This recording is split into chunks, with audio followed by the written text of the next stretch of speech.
আসসালামু আলাইকুম। আজকে আবার একটা নতুন ভিডিও নিয়ে চলে এসেছি। ফেসবুকে ঘোরাঘুরি করতেছিলাম, এরপর হঠাৎ করে দেখি খালি আফারা হাতে বেলি ফুলের গাছরা বানাইয়ে দিয়ে দিয়ে ঘোরাঘুরি করে। হ্যাঁ, দেখে আমার একটু শখ হয়েছে যে একটা বেলি ফুলের গাছরা বানাই হাতে দিয়ে ঘুরমু, কেউ তো আর কিনে দেবেন, এর লিগে চিন্তা করছি নিজে নিজে বানাইয়ে দিয়ে এরপর ঘোরাঘুরি করবো।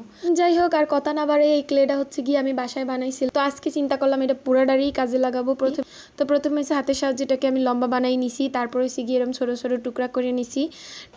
তারপর হচ্ছে যে এগুলোর একটা লম্বা শেপ দেবো, এরপর হাতের সাহায্যে মাথার দিকটা এরকম করে শেপ দিয়ে দেবো। এরপর হচ্ছে যে গোড়ার দিকটাও সেমভাবে শেপ দিয়ে দেবো। পুরো ভিডিওতে কিন্তু আমি দেখাইছি যে শেপটা আমি কেমনে দিছি। তো বানাইতে বানাইতে নতুন আরেকটা টেকনিক শিখে গেছি। মাথার দিকটা প্রথমে শেপ দিয়ে গোড়ার দিকটা এরকম হাতের মধ্যে নিয়ে একটু সুন্দর করে মোড়ানি দিলি এরকম শেপ হয়ে যায় একলা একলাই। পরে সবগুলো বানানো শেষ, এরপরে এগুলোর একদিন রেখে দিয়েছিলাম শক্ত হওয়ার জন্য। এরপরে আজকে হচ্ছে যে রং করবো, এই জায়গায় হচ্ছে যে একটা সবুজ রং নিচ্ছে আর একটা হচ্ছে জলপাই কালারের রং নিচ্ছে, দুইটা মিলে এই জায়গায় যে রং দেবে এটা এগুলোর গোড়ায় করে দেবো। তো এরপরে এই যে একে একে সবগুলার গোড়ায় এরকম সবুজ রং করে নিছি। এরপর এগুলোর একটু শুকাইতে সময় দিছি। এগুলো শুকাই যাওয়ার পর এরপর হচ্ছে এগুলোর কলির মাথার দিকগুলোর রং করার পালা। এদিকে এই জায়গায় হচ্ছে আমি সাদা রংটা ব্যবহার করছি, আর এগুলো সবই কিন্তু আমি অ্যাক্রিলিক রং ব্যবহার করছি, যে অন্য কোনো রং ব্যবহার করি নি। এরপর হচ্ছে এগুলো কলির মাথার দিকগুলোর সবগুলোর সাদা রং করে নেব।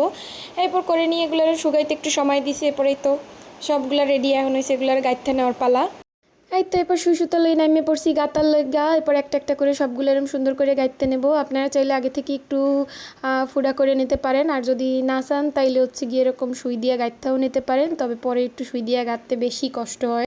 এই তো সবগুলো গাঁথা শেষ, এমন হয়েছে এটা একটু হাতে পরে দেওয়ার পালা, কিন্তু কিছুতেই একলা একলা চেষ্টা করে পড়তে পারলাম না। আমাকে যদি পড়াই দেওয়ার মানুষ তাই এর কইবেন পড়াই দিতে, তো এই তো হাতে পড়তে পারি না, তাই হাতের মধ্যে নিয়ে আপনাকে সুন্দর করে দেখাইতেছি।